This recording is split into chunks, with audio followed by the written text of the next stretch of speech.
그 이니셔티브가 가치롭고 그게 정당하다 이런 소리를 해. 그게 뭐 사론이 나고 내놓은 것들 보면 북한의 그 남조선 혁명 전략하고 역사인식이 똑같아요 보면은. 이런 것들과 뭐 관련해서 아까 짧은 시간에 못하시면 더 하실 말씀 있으면 좀. 우리 역사 인식에서 지금 몇 가지 잘못된 것이 한국 내 자체적인 학술 연구 관련이 아니고 밖에서 들어온 일입니다.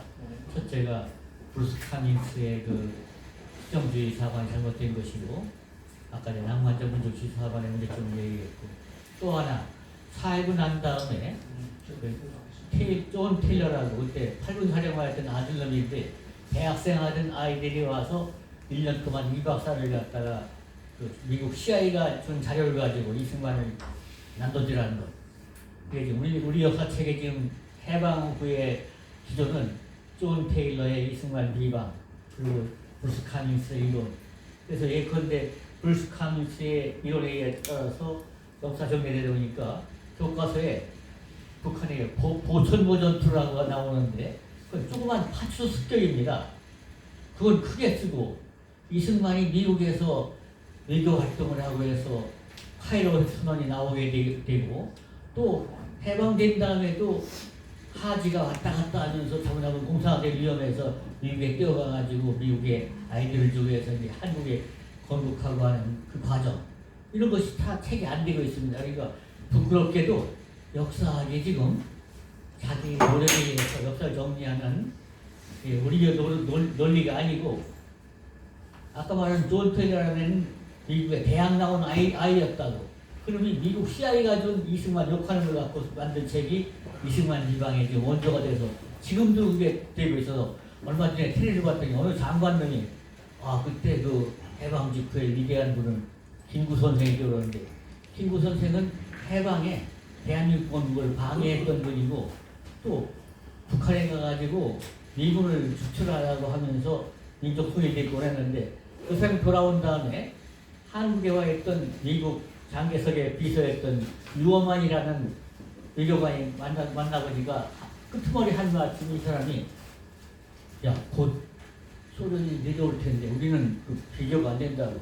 그러면 자연스럽게 공산화될 텐데 지금 우리가 무슨 다른 준비를 할 필요가 있는, 이런 말까지 했습니다. 그러니까 이 얘기는 누구를 비방하는 게 아니고 역사를 제대로 보여야 한다 얘기예요. 이승만을 위해서 김구 선생은 상해 임시정부에서 국민대표가 할 때까지 이승만을 도왔고, 또 돌아와서 정부 발언할 때까지도 이승만을 도왔습니다. 그러나 이 양반이 그 북에 나가가지고 소위 뭐 남북 협상할 때부터는 실수하신 거죠.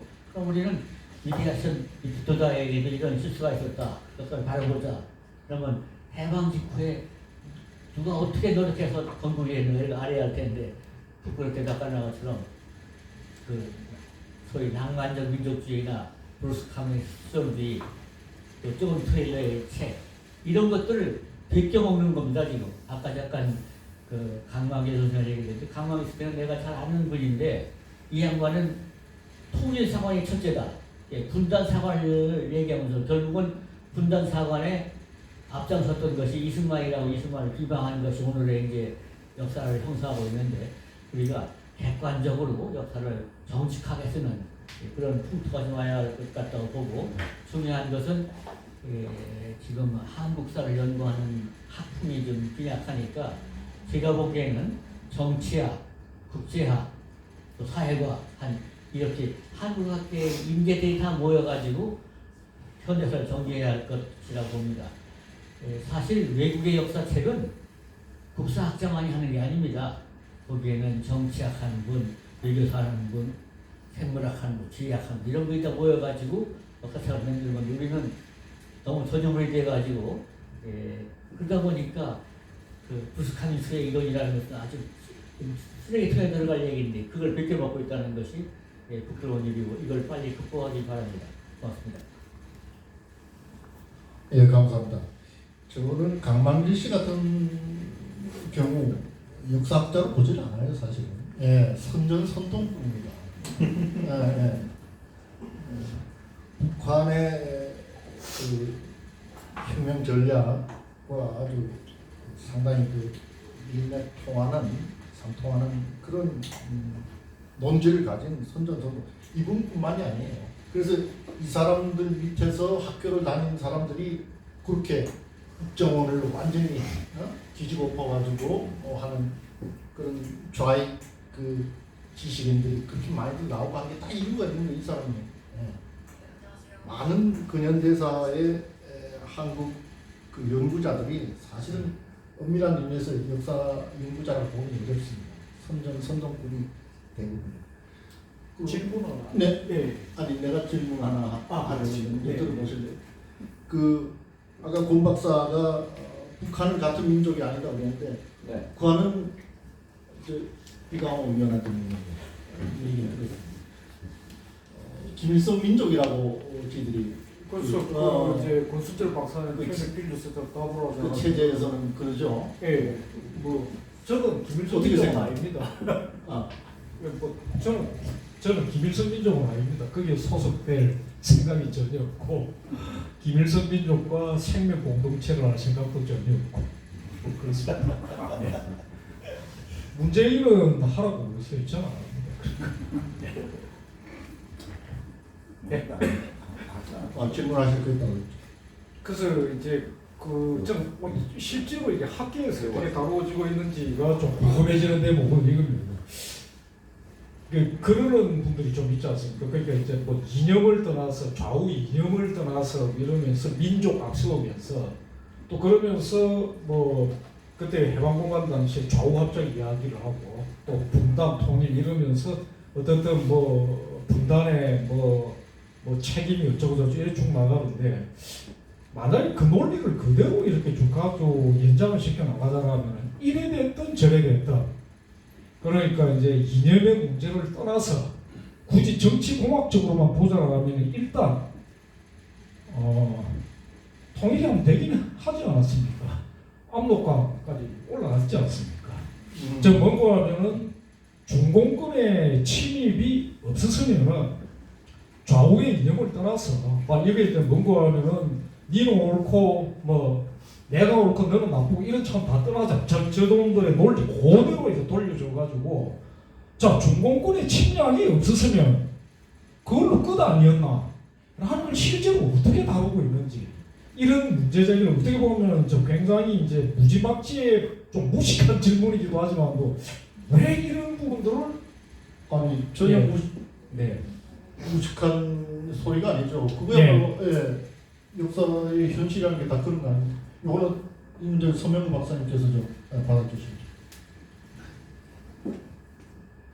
글쎄요, 뭐 중공 지금 침입이 없었다면은 어땠을 거냐는 뭐 그래서 우리가 중공의 침략군이라고 그러지 않았습니까 옛날에 중공을 중공의 침략이라고 당연히 비판한 침략자가 침략자죠. 그러니까 제가 이제 어릴 때만 해도 그렇게 배워 나갔었는데 어쨌든 간에 그런 얘기들이 완전히 실종되고 사라져버리네요. 그래서 제가 거기서 관련해서 조금 말씀을 하고 싶은 거는 너무 경험적 사실들을 무시한다는 겁니다. 그러니까 예를 들어서 저희가 성장 시절에는 저희는 이 세대는 6.25까지 6.25 직후에 태어난 세대입니다만은 이 해방정국과 6.25에 대해서 원초적인 1차적인 체험을 했던 수많은 사람들, 가깝게 부모님들, 학교 선생님들을 통해서 간접 체험을 통해서 다 느꼈습니다. 그런데 어느 날 이 체험이 없는 세대들이 드러나면서 체험을 했던 사람들이 그거를 잘 남기질 않았어요. 과학적으로 제대로 남기질 않고 왜냐? 너무나 분명한 사실이었으니까. 이 너무나 분명한 사실을 뭘 그렇게 기록이라고 하느냐. 그건 논문에 성립도 안 된다. 하나만한 소리다. 아마 이랬을 거로 저 지금 짐작을 합니다만은 그것 때문에 중간에 다른 소리, 경험을 해보지 않은 사람들이 나쁘게 말하면 탁상공론 있죠. 앉아서 자료만 보고 이론적인 정합성만 추구해서 어떤 자료를 보고 논리를 만들어서 그럴듯하다. 거기 쫓겨가는 겁니다. 그래서 예를 들어서 아까 말씀하신 중공군도 마찬가지죠. 그거는 중공 오랑캐라고 부르지 않았습니까?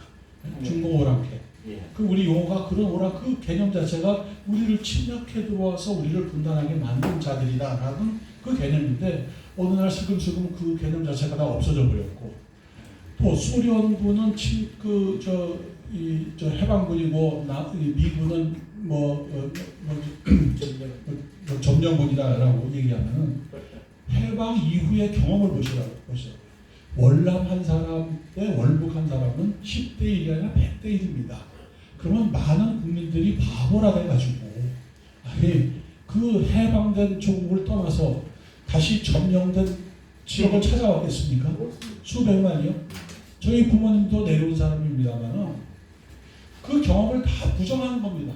너는 바보야, 너는 병신이야. 그 좋은 파라다이스를 놔두고 왜 내려왔느냐라고 하는 소리하고 똑같은 얘기입니다.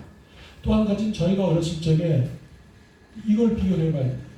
부모님한테 이북 얘기를 물어보면은 그때 하는 얘기 소련 말 좀 할 줄 아세요? 그러면은 뭐라고 얘기하는지 아십니까? 다와이 내 나라 내나. 소련군은 사람들 만나면 내나 시계를 여기에 팔목까지 쭉 쳤다는 얘기는 많이 들어서 아시겠습니다만 우리는 미군이 들어온 다음에 우리가 하는 말이 뭡니까? 배운 말은 헬로 기분미 쪼그레 기분미 여검 이런 얘기입니다. 그것이 이 경험으로 일반 서민들, 일반인들이 경험으로 느꼈던 세계입니다. 그 생활 세계를 무시하고 완전히 다른 얘기를 하고 있다는데 그래서 저희가 자꾸만 사실의 날조라는 얘기 그냥 왜곡 정도가 아닙니다. 완전히 날조를 하고 있다는 것 이게 이제 문제가 된다 이런 말씀을 좀 드리고요.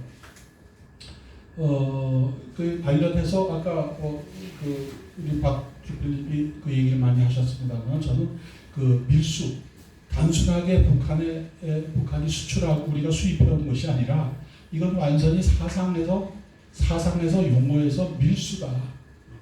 공공연하게 북한의 이런 뜻은 좋으니까 북한의 기본적인 입장은 우리가 동의하지 못하지만 이 학술 용어는 참 훌륭하다. 우리도 받아들일 수 있다. 그걸 논쟁을 통해서 받아들이는 것이 아니라 슬쩍 집어넣어가지고 자기 얘기처럼 이게 바로 아주 지적 밀수의 개념이다. 그래서 앞으로 우리가 이 지적 밀수를 갖다가 좀 집중적으로 좀 살펴볼 필요가 있지 않는가 이런 생각을 합니다. 또 한두 가지 말씀을 드리면은 아까 그 친일 이런 경우가 친일이냐 뭐냐는 얘기가 나오지만 우리가 한번 또 얘기를 해볼 수 있는 것이 우리가 안중근 의사를 얘기합니다. 안중근 의사를 친일이라고 누가 얘기하겠습니까? 그건 아니죠. 근데 안중근 의사의 논리는 뭡니까? 동양평화론입니다.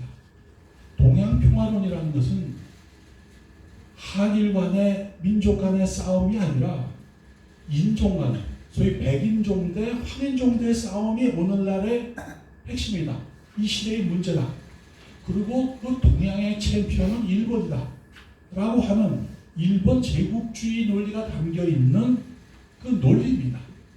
동양이라는 것부터 그렇죠. 말이 안 되는 소리죠 사실은.